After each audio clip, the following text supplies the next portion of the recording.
عليكم البنات، كي دايرين؟ لاباس عليكم؟ كنتمنى تكونوا بخير وعلى خير. كيف كتشوفوا اليوم غنوجد معكم فلون بطريقه جديده البنات، كيجي زوين بزاف، كيحماقوا عليه الصغار والكبار بمقادير اقتصاديه وبالزربه تيوجد.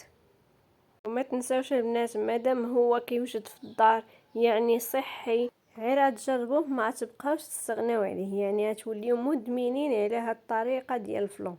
بلا ما نطول عليكم خليكم مع المقادير وطريقه التحضير.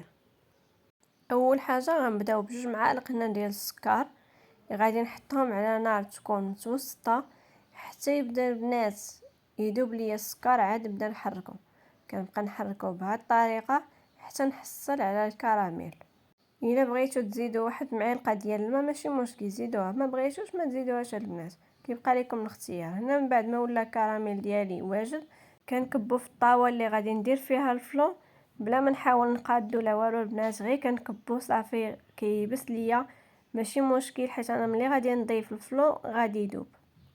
ودابا غادي ندوز نحضر الفلون ديالي. هنا كنحتاج كاس مخلط بين الكركاع واللوز، ايطرو ديال الحليب.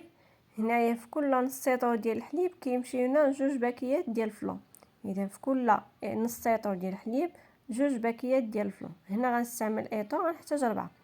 عندي كريمه ديال هولالا. وهنا بالنسبه للوز والكركاع غادي نطحنهم نلينهم، وجوج معالق كبار ديال السكر سنيده.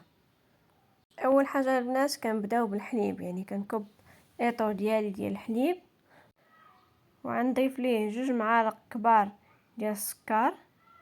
هنايا كيف كتشوفوا عندي جوج معالق كبار ديال السكر، وغادي نزيد داك 4 ديال الباكيات ديال الفلون. انا هنايا فلون استعملت فلون ديال البنان، غير ما كنتش لقيت الفلون ديال الكراميل عندي في الدار. اما هو البنات اللوز والكركاع المذاق الاقرب ليه اللي كيجي احسن هو الفلون ديال الكراميل. يعني هنا البنات يمكن لكم ديروا نتوما فلون ديال الكراميل كيجي احسن، وحتى بالبنان راه زوين، غير هو الكراميل كيجي احسن في المذاق على البنان مع اللوز والكركاع. هنا البنات غادي نخلط المقادير ديالي اللي درت كامله وغنحطهم فوق النار تكون متوسطه.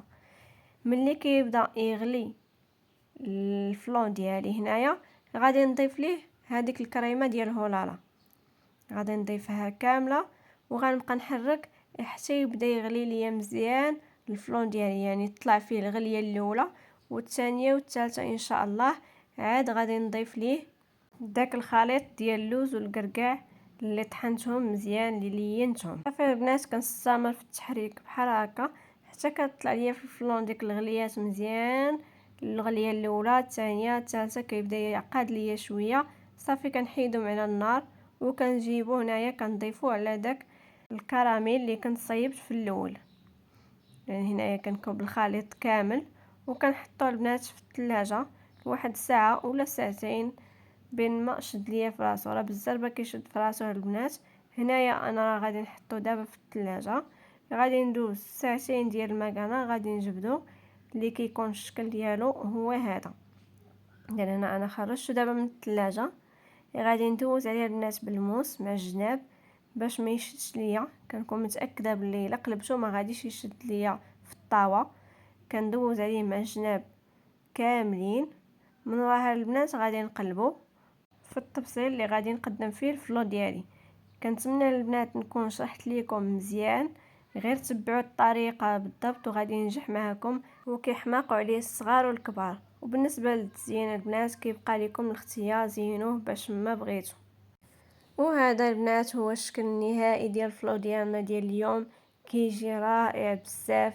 غير جربوه، المقادير ديالو اقتصاديه. الا ما عندكش اللوز والكركاع استغنى عليهم، فانا هنايا استعملت غير 5 دراهم ديال اللوز و5 دراهم ديال الكركاع، والا ما كانوش ماشي مشكل، قدي باش ما عندك الكاوكاو وما عندكش ما ديريهمش مره، راه كيجي اصلا زوين البنات، كيجي رائع.